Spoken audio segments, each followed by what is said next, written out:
ಕೂರಿಗೆಪಲ್ಲಿ, ಗೌನಪಲ್ಲಿ, ಬೈರಗಾನಪಲ್ಲಿ, ಕೋಡಿಪಲ್ಲಿ ಗ್ರಾಮ ಪಂಚಾಯಿತಿಗಳು ತಾಲೂಕು ಆಡಳಿತ ಮತ್ತು ತಾಲೂಕು ಪಂಚಾಯಿತಿ ಶ್ರೀನಿವಾಸಪುರ, ಕೋಲಾರ ಜಿಲ್ಲಾರವರ ವತಿಯಿಂದ ಶಾಸಕರ ಮತ್ತು ತಾಲೂಕು ಆಡಳಿತದ ನಡೆ ಗ್ರಾಮದ ಕಡೆ ಎಂಬ ಕಾರ್ಯಕ್ರಮ ಗೌರವಾನ್ವಿತ ಶಾಸಕರು ಮತ್ತು ಮಾಜಿ ಜಿಲ್ಲಾ ಪಂಚಾಯತ್ ಅಧ್ಯಕ್ಷರು ತೂಪಲ್ಲಿ ನಾರಾಯಣಸ್ವಾಮಿ ಮತ್ತು ತಾಲೂಕು ಮಟ್ಟದ ಎಲ್ಲ ಅಧಿಕಾರಿಗಳು ಹಾಗೂ ಗ್ರಾಮ ಪಂಚಾಯಿತಿ ಆಡಳಿತ ಅಧಿಕಾರಿಗಳು, ಪಂಚಾಯಿತಿ ಅಭಿವೃದ್ಧಿ ಅಧಿಕಾರಿಗಳು ಮತ್ತು ಸಿಬ್ಬಂದಿ ವರ್ಗ, ಎಲ್ಲ ಜನಸಾಮಾನ್ಯರ ಪ್ರತಿನಿಧಿಗಳು, ಮುಖಂಡರು ಮತ್ತು ವಿವಿಧ ಸಂಘಟನೆಗಳ ಮುಖಂಡರು, ಸಾರ್ವಜನಿಕರು ಹಾಗೂ ಪಂಚಾಯಿತಿ ಅಭಿವೃದ್ಧಿ ಅಧಿಕಾರಿಗಳು ಕೂರ್ಗೆಪಲ್ಲಿ ರಮೇಶ್ ಕುಮಾರ್, ಬೈರಗಾನಪಲ್ಲಿ ರವಿಕುಮಾರ್, ಗೌನಪಲ್ಲಿ ನಾರಾಯಣಸ್ವಾಮಿ, ಕೋಡಿಪಲ್ಲಿ ಚಲಪತಿ ಎಲ್ಲರೂ ಉಪಸ್ಥಿತರಿದ್ದು ಹಾಗೂ ಮುಖಂಡರು ಎಂಜಿ ಕೃಷ್ಣಾರೆಡ್ಡಿ, ಸುಧಾಕರ್, ರಾಘವೇಂದ್ರ, ಸುಬ್ರಹ್ಮಣ್ಯಂ, ವೆಂಕಟರೋಣಪ್ಪ, ಗುಡಿಪಲ್ಲಿ ಶಿವಾರೆಡ್ಡಿ, ಚಂದ್ರ, ಶ್ರೀನಿವಾಸ್, ಅನಿಲ್ ಹಾಗೂ ಗೌನಪಲ್ಲಿ ಮುಖಂಡರು, ಮಾಜಿ ಅಧ್ಯಕ್ಷರು ಶೇಷಾದ್ರಿ, ಅನಿಲ್, ಸೀನಪ್ಪ, ರಾಮಮೋಹನ್, ಸುಪ್ರಿಯಾ, ಶ್ರೀನಿವಾಸ್, ಆನಂದ್ ರೆಡ್ಡಿ, ಕೃಷ್ಣಾರೆಡ್ಡಿ ಹಾಗೂ ಈ ಭಾಗದ ಜನರು ಮತ್ತು ಎಲ್ಲ ಅಭಿಮಾನಿಗಳು ಕಾರ್ಯಕ್ರಮದಲ್ಲಿ ಭಾಗವಹಿಸಿ ಯಶಸ್ಸುಗೊಳಿಸಿದ್ರು. ಕಾರ್ಯಕ್ರಮಕ್ಕೆ ಬಂದಿರುವ ಎಲ್ಲರಿಗೂ ಮತ್ತೊಮ್ಮೆ ಗೌರಪಲ್ಲಿ ಕಾರ್ಯದರ್ಶಿ ಈಶ್ವರರವರು ಕೃತಜ್ಞತೆಗಳನ್ನು ವ್ಯಕ್ತಪಡಿಸಿದರು.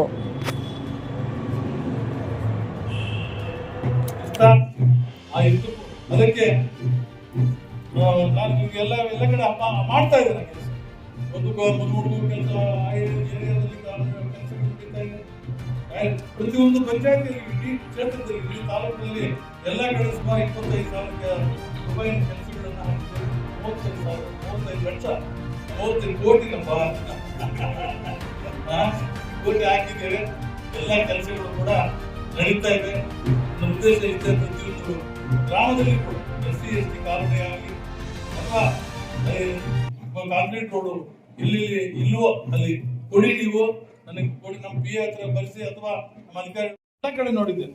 ಹಂಗೆ ಮಾಡಬೇಡಿ ದಯಮಾಡಿ. ನಿಮ್ಗೆ ದೇವ್ರು ಒಳ್ಳೇದು ಮಾಡೋದಿಲ್ಲ. ಬಡವರಿಗೆ ಸೈಟ್ ಕೊಡೋದಕ್ಕೆ, ನಿವೇಶನ ಕೊಡೋದಕ್ಕೆ ನೀವೆಲ್ಲ ಸಹಕರಿಸಬೇಕು ಅಂತ ನಿಮ್ಮನ್ನೆಲ್ಲ ನಾನು ಈ ಸಂದರ್ಭದಲ್ಲಿ ನಾನು ಒತ್ತಾಯ ಮಾಡ್ತೇನೆ ಮತ್ತು ವಿನಂತಿ ಕೂಡ ಮಾಡ್ತೇನೆ. ಯಾಕಂದ್ರೆ ಬಹಳ ಮುಖ್ಯವಾದ ಕಾರ್ಯಕ್ರಮ. ಮತ್ತೆ ನಮ್ಮ SC ST ಜನಾಂಗಕ್ಕೆ 25% ಅನುದಾನ. ಇವತ್ತು ಅನೇಕ ಜನ ಪಾಪ ಮಕ್ಕಳು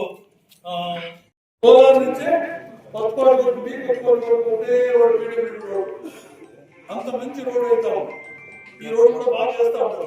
ಸಂತೋಷ ಮೈನ ಮಲ್ಲಿ ಈ ಬೀಡರ್ ರೋಡ್ ಬಹುಶಃ ನೆಲ ಅಂತ ಮುಗಿಸ್ತಾರೋ ಪಕ್ಕ ಬಹುಶಃ ಇಂಪ್ರೂವ್ಮೆಂಟ್ ಉಂಟು. ಇದು ನಾಗರಿಕರ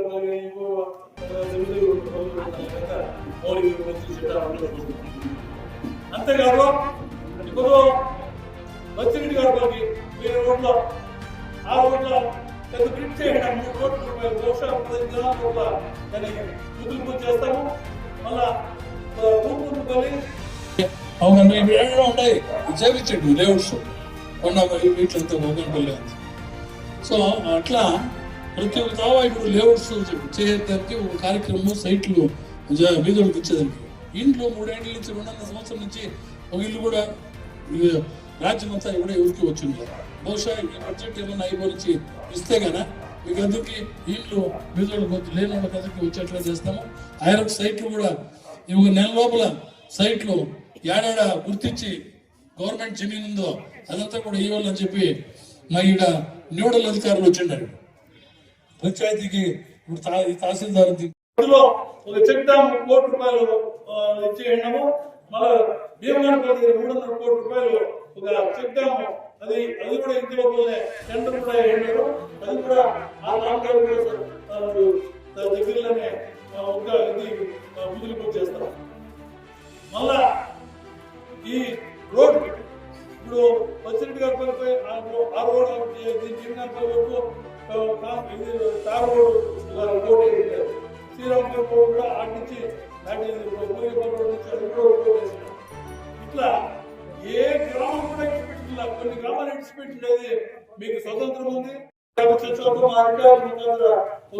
మీరు మనవి రాసి ఇస్తే కదా 100% అథవా మీకు వచ్చి నాకు రాపించండా ఏంటా మీకు మీరు ఎప్పుడు కూడా నా దగ్గర స్వతంత్రం. ఎప్పుడే ఏ క్షణంలో కూడా మీరు ఫోన్ చేయొచ్చు, చెప్పచ్చు, లేకపోతే రాపించచ్చు. ఎప్పుడు కూడా ఈ పనులన్నీ చేయాలి. ಬಹಳ ಏನ್ ಕೋಪ ಮಾಡ್ಕೊಳ್ಳಲ್ಲ, ಏನೇ ಕೆಲಸ ಇದ್ರು ಮಾಡ್ಕೊಡ್ತಾರೆ, ಸೌಮ್ಯವಾದಿಗಳು. ಅವ್ರ ಬಗ್ಗೆ ನಾನು ಹೇಳಕ್ಕೆ ಸಮಯ ಇಲ್ಲ. ಯಾಕಂದ್ರೆ ಈಗ ಜಿಲ್ಲಾ ಪಂಚಾಯತಿ ಸದಸ್ಯರಾಗಿದ್ದ ಶ್ರೀಯುತ ನಂಜಣ್ಣಪ್ಪ ನಿಧನರಾಗಿದ್ದರಿಂದ ಅಲ್ಲಿಗೆ ಹೋಗಿ ಬರೋದು ಸ್ವಲ್ಪ ತಡ ಆಯ್ತು. ನಾನು ಯಾವಾಗಲೂ ಅವರು ನೋಡ್ತೀನಿ ಸಮಯ ಪಾಲನೆ. ಪಂಚಾಯತಿಯಲ್ಲಿ ಯಾವುದೇ ರಾಜಿ ಇಲ್ಲ. ಶಾಸಕರು 10:15 ಅಂದ್ರೆ 10 ನಮ್ಗೆ ಬಂದೇ ಬಂದಿರ್ತಾರೆ. ಒಂದ್ಸಲ 5 ನಿಮಿಷ ಬಂದ್ರೆ ನಮ್ಮನ್ನೇ ಕೇಳ್ತಾರೆ, ನೀವು 5 ನಿಮಿಷ ಲೇಟಾಗಿ ಬಂದ್ರೆ ಅಂತ ಕೇಳ್ತಾರೆ. ಅಷ್ಟು ಸಮಯ ಪಾಲನೆ ಮಾಡ್ತಕ್ಕಂಥ ಮಹಾನ್ ವ್ಯಕ್ತಿತ್ವವನ್ನು ಹೊಂದಿರ್ತಕ್ಕಂಥವ್ರು ಶಾಸಕರು. ನಾನು ಈ ಸಂದರ್ಭದಲ್ಲಿ ಏನು ಪಂಚಾಯತಿಂದ ಬರ್ತಕ್ಕಂಥ ಸೌಲಭ್ಯ ಏನಿದೆ ನಮ್ಮ ಯುವ ಸರೆಲ್ಲ ತಿಳಿಸ್ಕೊಂಡಿದ್ದಾರೆ. ಈಗ ನಾನು ಅಡ್ಗಾಲು ಮತ್ತು ಕೂರಿಗೆಪಲ್ಲಿ ಎರಡು ಗ್ರಾಮ ಪಂಚಾಯತಿಗಳಿಗೆ ಆಡಳಿತಾಧಿಕಾರಿಯಾಗಿ ಮೊನ್ನೆ ಜಿಲ್ಲಾಧಿಕಾರಿಗಳು ನೇಮಕ ಮಾಡಿದ್ದಾರೆ. ಅದರಂತೆ ನಾನು ಈ ತಿಂಗಳ 11ನೇ ತಾರೀಕು ನಾನು ಒಂದು ಅಧಿಕಾರವನ್ನು ವಹಿಸಿಕೊಂಡಿರ್ತೇನೆ. ತಮ್ಮ ಸಮಸ್ಯೆಗಳು ಏನೇ ಇದ್ದರೂ ಸಹ ನಮ್ಮ ಪಂಚಾಯತಿಂದ ನಮ್ಗೆ ಏನು ಸೌಲಭ್ಯಗಳು ಬರ್ತವೋ ಅವುಗಳನ್ನ ನಾವು ಯಾವುದೇ ಮುಲಾಜಿಲ್ದಿರ ಎಲ್ಲ ಫಲಾನುಭವಿಗಳಿಗೆ ನಾವು ಯಾವುದೇ ತಡ ಮಾಡದೆ ನಿಮ್ಮ ಕೆಲಸ ಕಾರ್ಯಗಳು ಏನಿದಾವೆ ಅದನ್ನ ಮಾಡ್ಕೊಳ್ಳಿಕ್ಕೆ ಸದಾ ನೆಕ್ಸ್ಟ್ ಪಂಚಾಯತಿ ಅಧ್ಯಕ್ಷರು ನೇಮಕ ಆಗುವವರೆಗೂ ನಾವು ಇರ್ತೀವಿ. ಹೆಚ್ಚುವರಿಯಾಗಿ ದಾಸ್ತಾನು ಕೊಟ್ಟಿದಲ್ಲಿ ಇರಬೇಕು. ಯಾವುದೇ ಒಂದು ಗುಂಪು ಮಟ್ಟರು ಸುಟ್ಟುವ ತಕ್ಷಣ ಅದನ್ನ ಬದಲಾಯಿಸಬೇಕಂತ ಸಹ ನಿರ್ದೇಶನವನ್ನ ಕೊಟ್ಟಿದ್ದಾರೆ. ಬಹು ಮುಖ್ಯವಾಗಿ ಏನು ಯಾರಿಗೆ ಸೈಟ್ ಇಲ್ಲ, ನಿವೇಶನ ಇಲ್ಲ, ಅವರಿಗೆ ನಿವೇಶನಗಳನ್ನ ನೀಡೋದಕ್ಕೆ ಮಾನ್ಯ ಶಾಸಕರು ಎಲ್ಲಾ ಪಂಚಾಯತಿ ಅಭಿವೃದ್ಧಿ ಅಧಿಕಾರಿಗಳಿಗೆ ಮತ್ತು ಕಂದಾಯ ಇಲಾಖೆಯವರಿಗೆ, ಮಾನ್ಯ ತಹಶೀಲ್ದಾರ್ ಅವರಿಗೆ ಎಲ್ಲರಿಗೂ ಸಹ ನಿರ್ದೇಶನ ಕೊಟ್ಟಿದ್ದಾರೆ. ಅರ್ಹ ಫಲಾನುಭವಿಗಳು ಯಾರಿದ್ದಾರೆ ಅವರನ್ನ ಫಸ್ಟ್ ಪಟ್ಟಿ ಮಾಡಲಿಕ್ಕೆ ಈಗಾಗಲೇ ನಿರ್ದೇಶನ ಕೊಟ್ಟಿದ್ದಾರೆ. ಅರ್ಹ ಫಲಾನುಭವಿ ಅಂದ್ರೆ ಏನು? ಅವರ ಹೆಸರಿನಲ್ಲಿ ಯಾವುದೇ ಜಮೀನು ಇರಬಾರದು, ಮನೆ ಇರಬಾರದು ಅಂತ ಅವರಿಗೆ ನಿವೇಶನವನ್ನ ಕೊಡೋದು. ಸರ್ಕಾರಿ జమీనను గుర్సి కానూను మెయిన్ రోడ్ అంతా మీకు ఫస్ట్ క్లాస్ గా ఇప్పుడు కొత్త వరకు రెండో బహుశా నెల లోపల ఈ రోడ్ అయిపోతుంది. దీనికి ఈ కామగారికి 6 కోట్లు వేసిండేది. ఇప్పుడు టౌన్ లో నడుస్తా ఉంది, మీ ఊర్లో నడుస్తా ఉంది. 6 కోట్ల రూపాయలు పని నడుస్తా ఉండేది, టెండర్ సెంట్రల్ గవర్నమెంట్ది. సో దాని నుంచి ఏమే పనులు ఉన్నా ఇప్పుడు సైట్లు ఇచ్చేదానికి విశేషంగా ఒక కార్యక్రమం వేసుకున్నాం. సైట్లు బీదోళ్ళకి ఎవరికి సైట్లు టోటల్గా సూత్రాలు లేనివాళ్ళకి ఒక కార్యక్రమం వేసుకున్నాము. ఆ కార్యక్రమంలో ఇప్పుడు ఏడాది గవర్నమెంట్ జాగా ఉంది, అదంతా ఒత్తువరి చేసుకోండి, అవంతా తెరువు చేసుకొని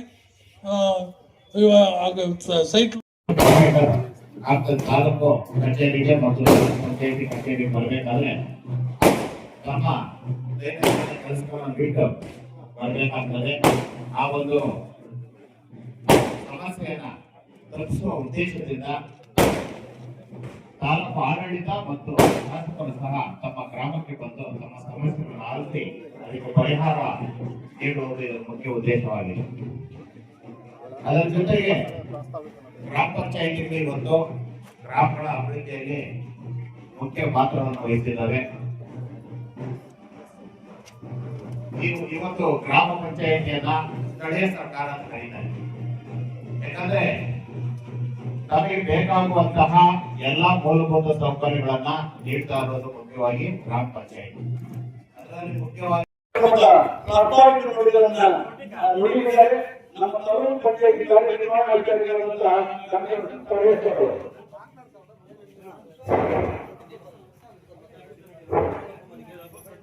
ಎಲ್ಲರಿಗೂ ನಮಸ್ಕಾರ. ಈ ದಿವಸ ಶಾಸಕರು ಮತ್ತು ತಾಲೂಕು ಆಡಳಿತದ ನಡೆ, ಗ್ರಾಮದ ಕಡೆ ಎಂಬ ವಿನೂತನ ಕಾರ್ಯಕ್ರಮವನ್ನು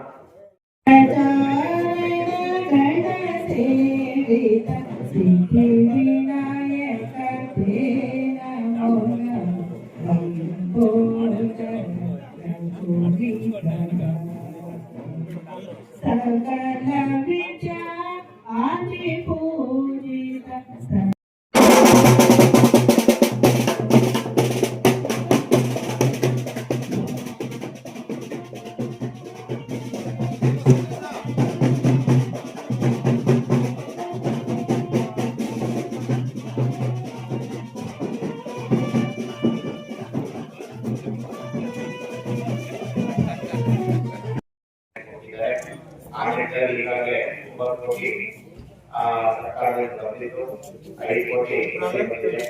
ಒಟ್ಟು ಈಗ 3 ಕೋಟಿ ಇದೆ. ಅದನ್ನು ನಾವು ಮಾಡ್ತಾ ಇದ್ದೀವಿ. ಈಗ ಮಾನ್ಯ ಶಾಸಕರು ಅನೇಕ ಕಾರ್ಯಗಳಿಂದ ಸಮಯ ಅಭಾವಗಳಿಂದ ನಾನು ಈ ವಿಷಯ ಮಾತಾಡ್ತಾ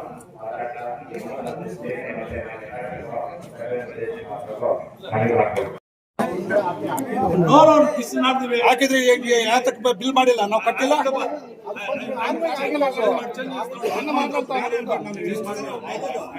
ನೋಡಿ, ಯಾರ್ಯಾರು ತೊಂದರೆ ಆಗಿದೆ ಪಂಚ ಗ್ರಾಮ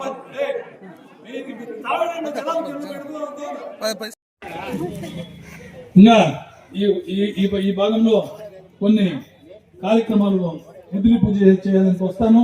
ఆ పొద్దు ఆ పంచాయతీ వాళ్ళతో కూడా మాట్లాడతాను.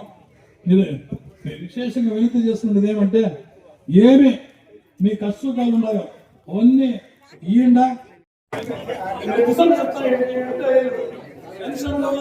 అన్ని సమస్యలు సాల్వ్ చేస్తాం. మాట్లాడదు కదా. నేను లోపల